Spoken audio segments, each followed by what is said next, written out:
Wala nang intro-intro, siya si Epipanyo, sabi niya si Sara daw ay bulate. Siya naman ay mukhang butite. Bumabanat ka ng mga personal na atake. Ang laki mong tao pero marites ka, para kang hindi tunay na lalaki. Paano kapag ang ina mo ang ginaganyan? Matutuwa ka ba kapag ganyan ang sinasabi? Sa ginagawa mo, pinapatunayan mo lang na wala kang respeto sa mga babae. Alam mo ba sa kartilya ng Katipunan kung ano ang sabi? Igalang mo ang mga babae. Alalahanin mo ang iyong ina na sa'yo ay nag-iwi.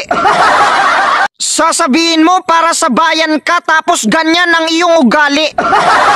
Madaling sabihin na mahal mo ang bayan mo pero ang patunayan nito'y hindi madali. Ang sabi niya kaya daw nakatakip ang kanyang mukha kasi sa pambabatikos wala daw siyang pinipili. Ang sabihin mo kaya ka naduduwag kasi puro kasinungalingan ang sinasabi mo at puro pagkakamali. Tandaan mo ang kasamaan ay hindi mananatili. Noon sinisiraan mo ang INC.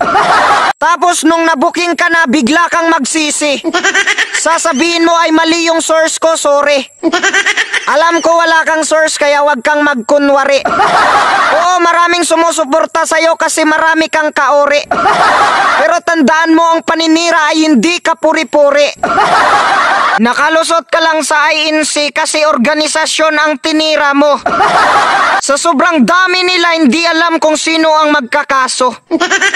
Pero ngayon isang tao ang sinira mo. Alam ko makukulong ka, hintayin mo. Oo, hindi ka kilala kasi nakatakip ang mukha mo. Pero kapag NBI na ang umaksyon, wag mo sabihin hindi ka matitres, meron kang pangalan, Epipanyo. Natitres nga yung gumagamit ng peking account, lalo na ikaw, alam namin ang pangalan mo. Alam namin, ikaw si Epipanyo. Dapat nga yung pangalan mo, Epipanyong Demonyo.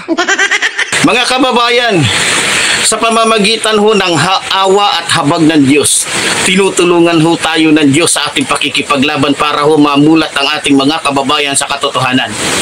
At ito na, dahil tinutulungan tayo ng Diyos na mamulat sa katotohanan ng ating mga kababayan, tumutulong ang Diyos na mabunyag isa-isa ang lihim ng mga Duterte.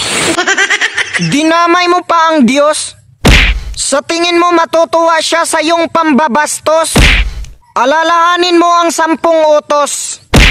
Huwag mo lapastanganin ang pangalan ng Diyos. Tanong ko lang sa iyo, si Satanas ba ang iyong boss? Nagpapakademonyo ka para lang sa Diyos? Sana mapansin tayo ng ating minamahal na Romualdez at mahal na Pangulo. Sana kahit konting ilaw man lang, kahit piso, maabutan nyo man lang ang inyong lingkod, Epipanyo Labrador. Maninira ka tapos bigla kang manghihingi ng bayad. Mahiya ka naman, ang laki mong tao, magtrabaho ka, gamitin mo ang iyong palad. Mabubuhay ka sa kasinungalingan, aba ay hindi magandang abilidad. Kami nga inuupiran kami pero hindi kami nagpapabayad. Yung mga supporters namin gustong magbigay ng GCash pero hindi kami pumayag. Ang kapal ng mukha mo na sabihin na para sa bayan ka tapos nagpapabayad. Hindi kaya ng tao, hindi kaya ng kahit sinong politiko na banggain ang mga Duterte sapagkat sila ay talamak na mga kriminal. Sasabihin mo mga Duterte mamamatay tao, hoy loko. Nag-warning si Duterte sa mga malalaking tao tulad ng mga mayor at lahat ng mga opisyal sa gobyerno na itigil na ninyo ang ginagawa ninyo. Ano nangyari ngayon? Di ba buhay pa silang lahat? Tapos sasabihin mo mamamatay tao? Hindi siya magwa-warning kung hindi niya mahal ang bayang ito. Kaya tigilan mo na kami sa iyong panluloko. Tanga ba kami? Yan ba ang iyong trato? Kung may kabit si Sara, magbigay ka nga ng patunay kahit litrato. Pasensya na. Nagmamadali ako tumakbo kasi meron pa akong trabaho. Naghihintay sila sa akin, no? Pasensya na, busy ako ngayon. Abangan nyo na lang ang part 2. Meron pa akong susunduin. Na-late na ako. Matagal na sila naghihintay sa akin. Grabe, napaka-busy ko, pero laban para sa bayan. Oh, takbo, takbo! Meron pa akong susundin. Go, go, go, go, go, go! Go! Go, go, go! Move, move, move! Mga kababayan, ganyan ba ang gusto niyo presidente balang araw? Ha? Yan ba ang gusto ninyong humawak sa ating bansa? Isang babaeng walang delikadesa, isang babaeng walang moral sa sarili, walang hiya sa sarili, ha? Hindi kontento sa isang lalaki. Mga kababayan, grabe ho. Sabi bata pa kasi si Sara. Totoo. Hindi lang bata, talagang mongoloid pa. Ha?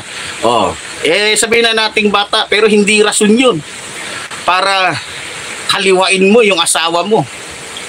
Diba? Hindi rason yun para tayong isang lagim nito, ha? Para tayong isang gabi ng lagim. Sobrang kapal ng usok, no? Mga kababayan, alam nyo, nakakatuwa ho dahil yung matagal nating tanong, saan nga ba dinala ni Sara Duterte yung 125 million? Eto na ngayon, mga kababayan, lumalabas na. Tinutulo, salamat po. Salamat po sa ating Panginoon sapagkat tinutulungan po niya ang inyong lingkod at maging ang ating Pangulo. Tinutulungan ng Diyos ang ating mga kababayan na mabunyag ang katotohanan sa likod ng mga kasinungalingan at pagkukubli ng mga taong katulad ni Sara Duterte. Mga kababayan, kung sa madaling salita o sa isang malinaw na salita, nakakadiri ho itong si Sara. Biro mo, may asawa na lahat-lahat. May anak na. Di ba? Yan ba ang gusto ninyo? Kayong mga DDS, makinig kayo. Gusto nyo ba ng mga isang babaeng lalakero na hindi makontento sa asawa? Nako. Baka pag si Sara Duterte ang naging presidente, magiging uso na yung kaliwaan. Baka maging uso na ang kaliwaan. Ang gwapo ng basketballista, mga minamahal ko mga kababayan.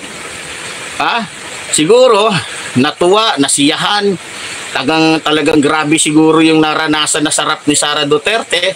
Kaya ayun, nakapagbigay ng mahigit 100 milyon para lamang mabigyan ng negosyo yung kanyang minamahal na basketballista. Mga minamahal ko, ngayon na ho, tingnan nyo habang tumatagal,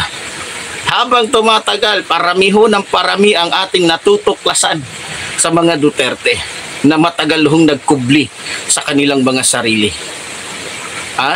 Ngayon, Sara Duterte, ano ngayon ang masasabi mo? Masaya ka ng mga panahon na sinisiraan mo? Masaya kayo sinahabang doon sa mga panahon na sinisiraan nyo ang Pangulo? Si Speaker Romualdez at iba pa.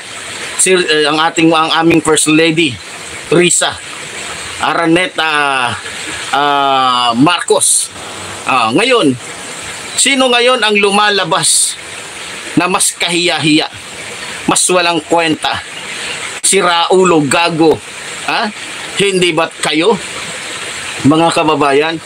May nagtanong ho dito, Joe Baring, how much daw? Sasagutin ko to. 125 million lang naman na hindi masagot ni Sara Duterte. Grabe. Malamang ho, dahil alam na nila, ito ay aaraw-arawin ho natin itong issue na to. At malamang marami hong mga tauhan si Duterte, nahaharangan tayo dito. Dahil alam ni Duterte, alam na mga Duterte, number 1 sa buong Pilipinas na isang komentarista at isang vlogger ang kalaban nila na talagang maglalabas ng mga baho nila. Mga kababayan, Luzon, Visayas, Mindanao, balak libutin ng mag-aamang Duterte ang buong Pilipinas para sa tinatawag nilang rally. Ngayon, dito sa ginawa ni Sara Duterte, may mukha pa kaya si Duterte? Malamang meron pa. Mukha nga lang ng demonyo. Kasi matagal nang walang muka na tao si Duterte. Meron siya mukhang demonyo na sa sobrang kapal ng mukha niya, talagang wala na. Hindi na dinadapuan ng hiya. Mga kababayan, wasak na wasak ang mukha ni Mas Timak.